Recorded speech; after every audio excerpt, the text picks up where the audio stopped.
Sounds good.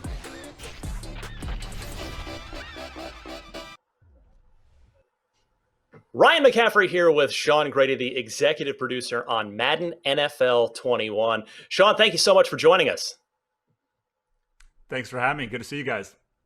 So a lot to cover here with you. It's a extra big year with regards to Madden. We'll stay focused on current gen for the moment, but I wanted to start with you. You know, this is obviously an extra strange year. Like, I've never made a game before, but I have to imagine that sports game developers have one of the toughest jobs in the industry, and that you guys have a calendar date to hit every year, every 12 months. So really, you only get roughly 9 or so months of actual development when you factor in pre-production and certification and testing. So how do you decide what to try and innovate on in Madden every year without A, running out of time, and B, breaking everything else? First of all, thanks for throwing us some love on the challenge of producing a sports game every year. It definitely, absolutely, it is definitely, it's definitely a challenge. And on behalf of my team, I know they're all thanking you as well for showing some respect and love there. I mean, I get asked a lot, it's football at the end of the day. How do you guys come up with new ideas? And I always say there's no shortage of ideas on the team. We've got plenty of things that we want to do. And as you said, we have to kind of pick and choose where we want to go and innovate each and every year. I will say this, it almost always starts with gameplay. We believe very strongly that gameplay is the foundation of any good sports game. So we're always looking to provide some innovation space. And building new ideas and new features. And then we kind of look across our modes. We added a new mode in Superstar KO last year, actually a month after launch, which we thought was a cool, innovative way to play football. And so we're always looking for ways to expand on our modes. If we've really been investing in a mode deeply for a long time, we may do some quality of life improvements in that space and then push some of the innovation in other areas. Because as you said, you've got to kind of pick and choose where you want to invest on an annual cycle. So how many Maddens is this going to be for you when this one goes out the door? How many under your belt? I was just thinking that the other day. So I started on Madden 13 and I was with it through 18. I did a one stint away on another project on NBA Live. I actually did NBA Live 19. And then I've come back for 20 and now 21. So 8, 9. Something like that. But I've been at the studio for 16 years. Wow, that is impressive. So, I mean, you mentioned gameplay being at the heart of everything. So this year for Madden NFL 21, it seems like the right thumbstick is the primary driver for a lot of the new gameplay features this year on both sides of the ball. So I'm just sort of curious, where is the germ of that idea come from? And how quickly do you start just prototyping ideas and testing them out and building off of that idea of let's do more with the right thumbstick? Well, it comes from a number of things. It comes from individuals on the team. Maybe they just have an idea where they've been experimenting with something and they propose it to the creative director or some of the gameplay leads.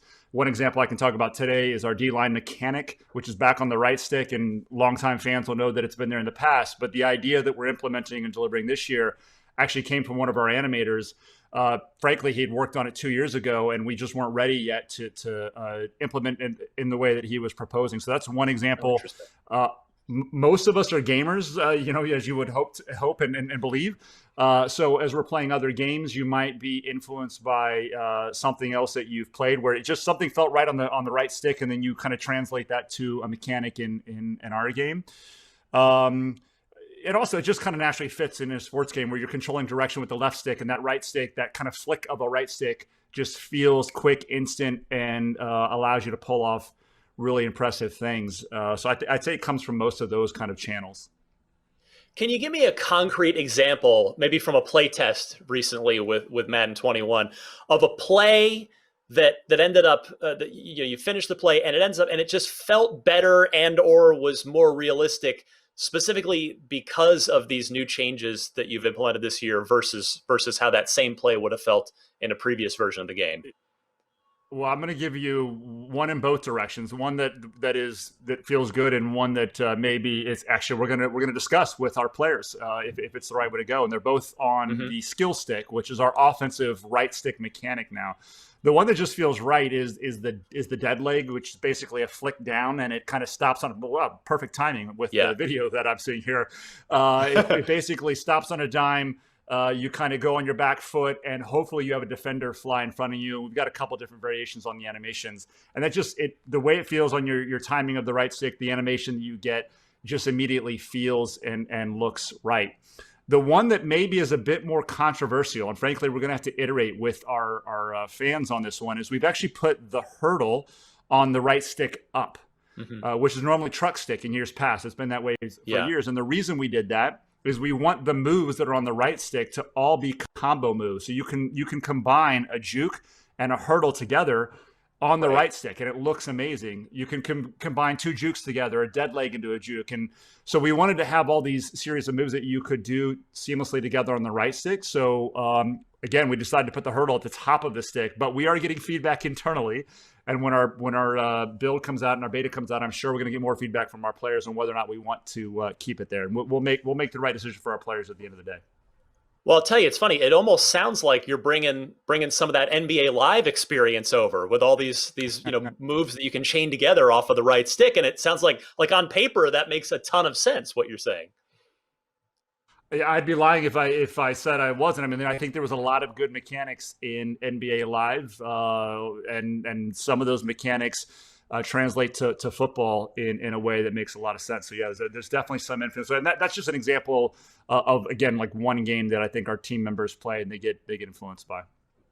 So I've just got a couple more minutes with you here before I've got to let you go. But I am curious, what real life NFL player is that you hear from is either on Twitter or directly like reaching out is most vocal about their representation in the game? I mean, we know they all care about their player rating in Madden.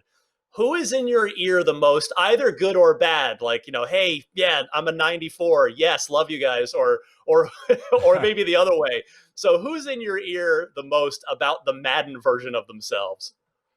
I mean, Tyreek Hill's definitely on top of his likeness in game. He calls himself the cheetah, and he expects to be the fastest player in the game, and he's pretty close to it, if not. So I would give him a nod as one of those guys. Uh, we've had a few defensive linemen or offensive linemen that always want to challenge their speed, and we know they're not as fast as other players. I won't name names in this case, but I'll go with Tyreek Hill. He's a fan of the game and wants to be the fastest player in the game. Love it. All right, one more question for you here, Sean. So your release date is back at the end of August this year, which is where it had traditionally been for a long, long time. But the last couple of years, you guys have come out around the end of July, about a month up from that. So was the pandemic a factor? You guys are all working from home, just like most, or if not every game developer I've spoken to, or sort of how that, and also how has the work from home been for you and your team? Yeah, the biggest thing is I guess two things come to mind. We definitely want to be out before the NFL season, and we're happy to be there, and we'll see kind of how the NFL season unfolds. But we think it's important that we're there arriving ahead of the season, and we're glad to do that. The second thing is we want to make sure that we're delivering quality at launch. So we just evaluated where we were with our features, evaluated the time we needed to get them to the quality that we want for launch, and that was the right date. Like I said, still getting it out in time for the NFL season. As far as working from home, it's been amazing. I mean, you're hearing this from a lot of tech companies. We announced it on like a Thursday night, said, hey, everybody's going to be working from home. And literally within a week or two, our entire team was figuring out how to get builds on our kits at home, how to get their dev kits home so that they could, work on the area code that they're in, how we could actually have frankly, like a retail version of the game running for people like myself or other producers and designers that are playing it on a regular basis and giving feedback. We certainly saw some hiccups and a few bumps in the road and challenges. If you imagine like testing online play, where you typically have 2 or 3 QA testers with an engineer sitting together Right. and giving real-time feedback. You can't do that now. You miss a little of that magic of walking through the hallway and just having a random conversation about a mechanic that maybe you've played. everything's got to be scheduled now if you want to talk to somebody. So we've dealt with that, but a couple months in now, I think we're starting to hit our stride, and I'm really proud, honestly, of what this team, and frankly, I'm sure the entire video game industry has done to get their games out the door, on time, to quality, in this situation. Well, Sean, I'm very glad that you guys were able to take a little extra time, get the game as polished up and as perfect as possible. We will all look forward to it on August 28th, Madden NFL 21. Sean Grady, thank you so much for joining me. Thanks, Ryan. Thanks, everyone.